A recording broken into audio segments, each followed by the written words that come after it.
Today, one of those days again. Today, this is take two of the whole video again.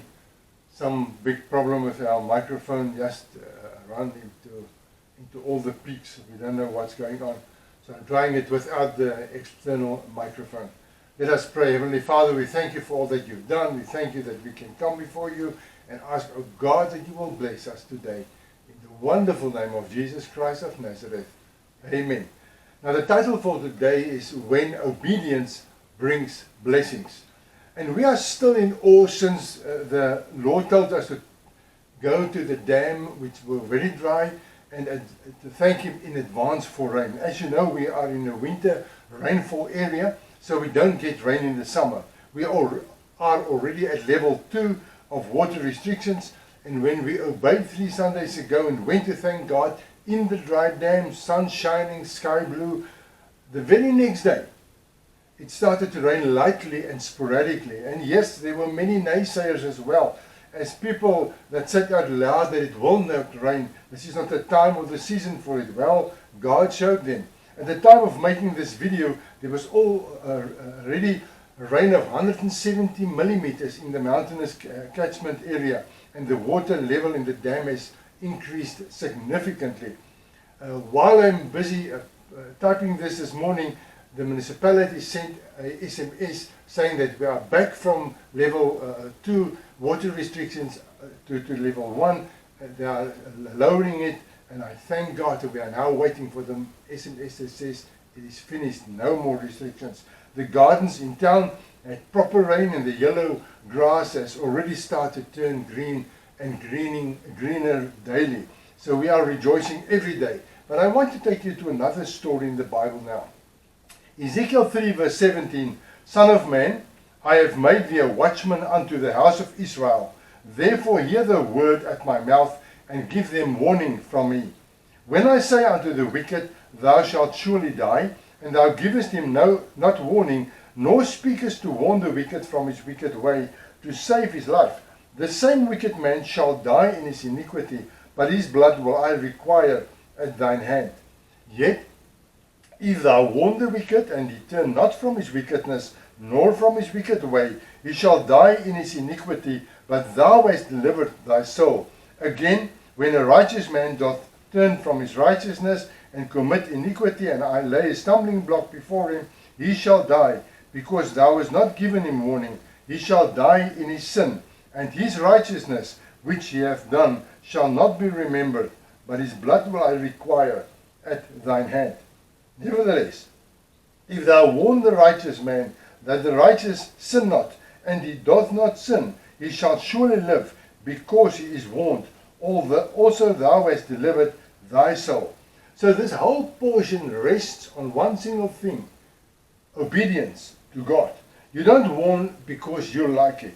You don't stay silent because you feel that the other people maybe deserve what is coming. No.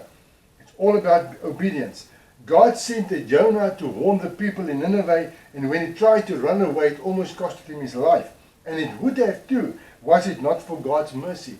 In 1 Samuel 15, we read how Israel went to fight the Amalekites after God told them to do so. And God instructed them not only to fight them, but to hit them with a curse. In Afrikaans, die banvloek, which in Hebrew is the words kalor and kwaram, and it means to utterly destroy everyone and everything in that whole town or the area.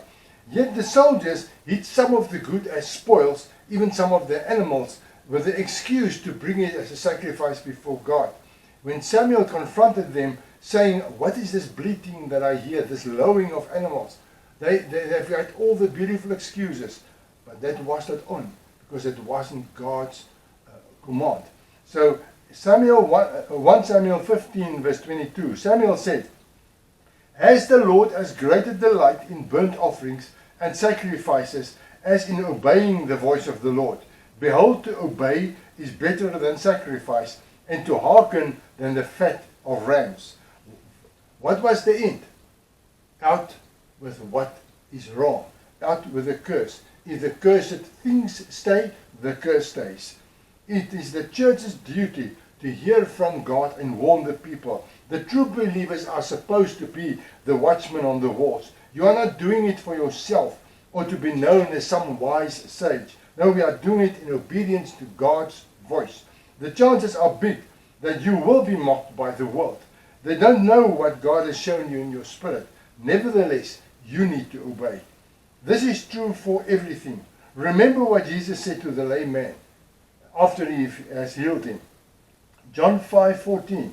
Afterwards, when Jesus found him in the temple, he said to him, "See, you are well. Stop sinning, or something worse may happen to you." Stop sinning. Stop doing the wrong. Stop hanging on to that old stuff. We get so many times where people want you to break a curse over their lives. A pastor, an intercessor, a prayer warrior, please will you pray with me? I want you to pray away this curse. Well, let me tell you, you cannot pray away the curse unless you repent and then go of it. You need to lay down that stuff. Jesus warned that it is your choice, and if you do not stop sinning, something worse can happen or will happen to you. I want to go to a nice, beautiful picture. Have you ever watched a hot air balloon up close? It can only go to a certain height. At a certain height, you need to lighten the load if you want to go higher. For you to reach your God-given destiny, you must look at your life. If you seem stuck at a certain level, you must ask God to show you what is holding you back, what is weighing you down. Let go of the extra baggage. Let go of that burden. Drop it into the Master's hand. Take your eye off the ground.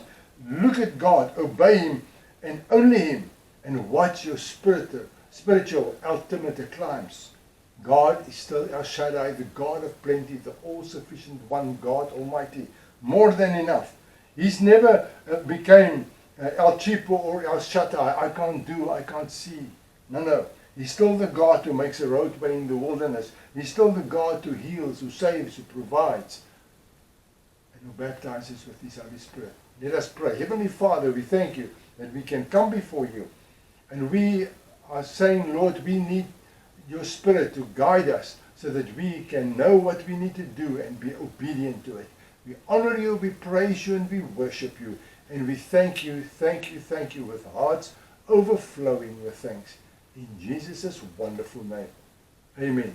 May the Lord God bless you as you walk in obedience to Him. God bless you.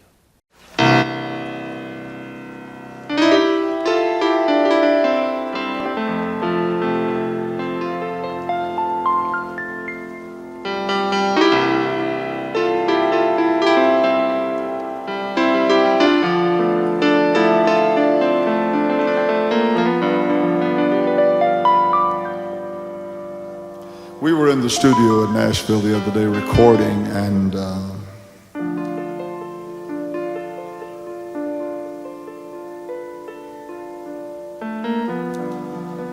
we were starting to put this song on record. And the man that wrote it was in the studio, Aaron Wilburn. He's written a lot of great songs for Jesus. And as I was attempting to learn it, he was singing it, and all of a sudden I sensed that gentle, beautiful presence of the Lord.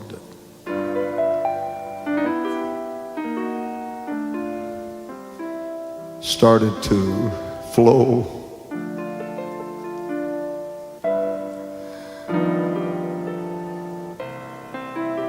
Listen to it and let it bless you. You know it by heart, I think.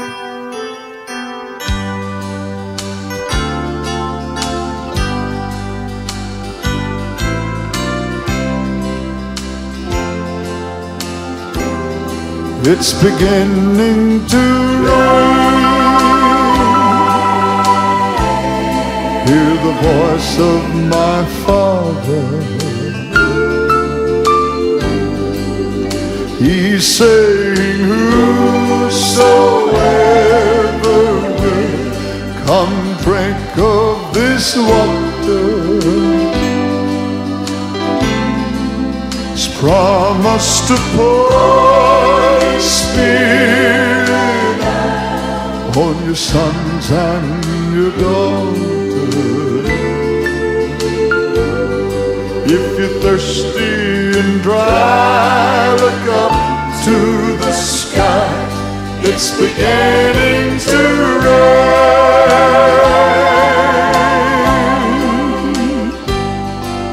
The turtle dove, it's singing a sweet song of morning.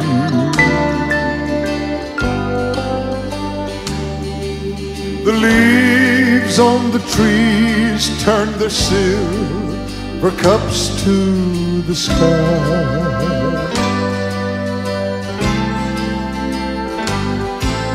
The silent clouds above are beginning to gather.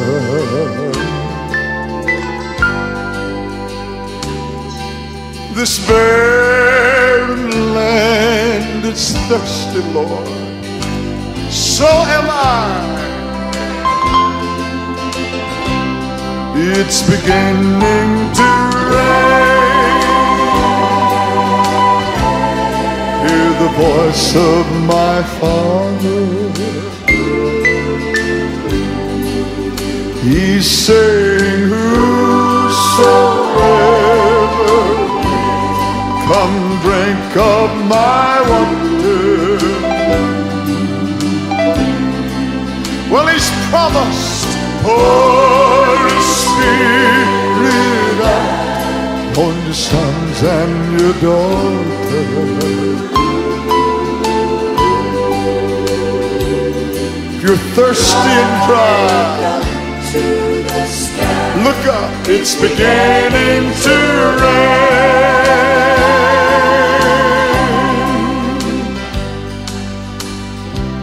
At the first drop of rain,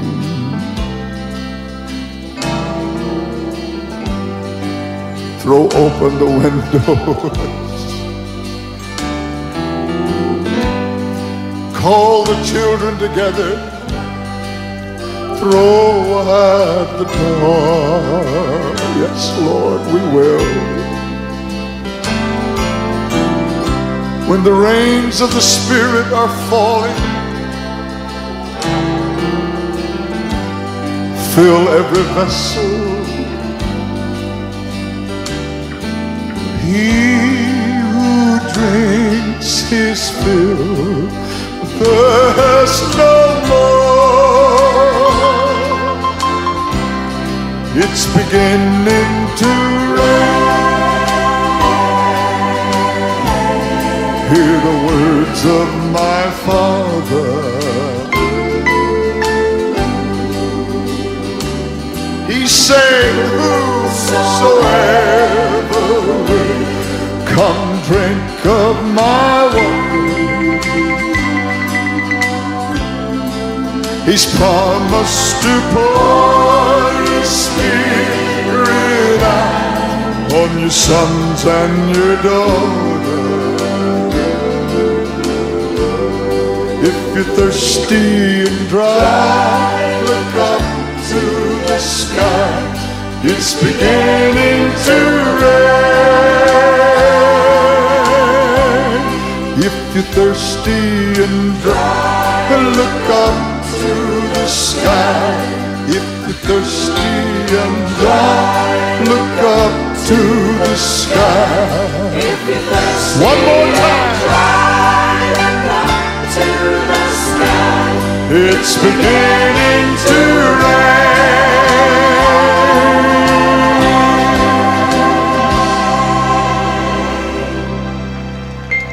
Praise the Lord.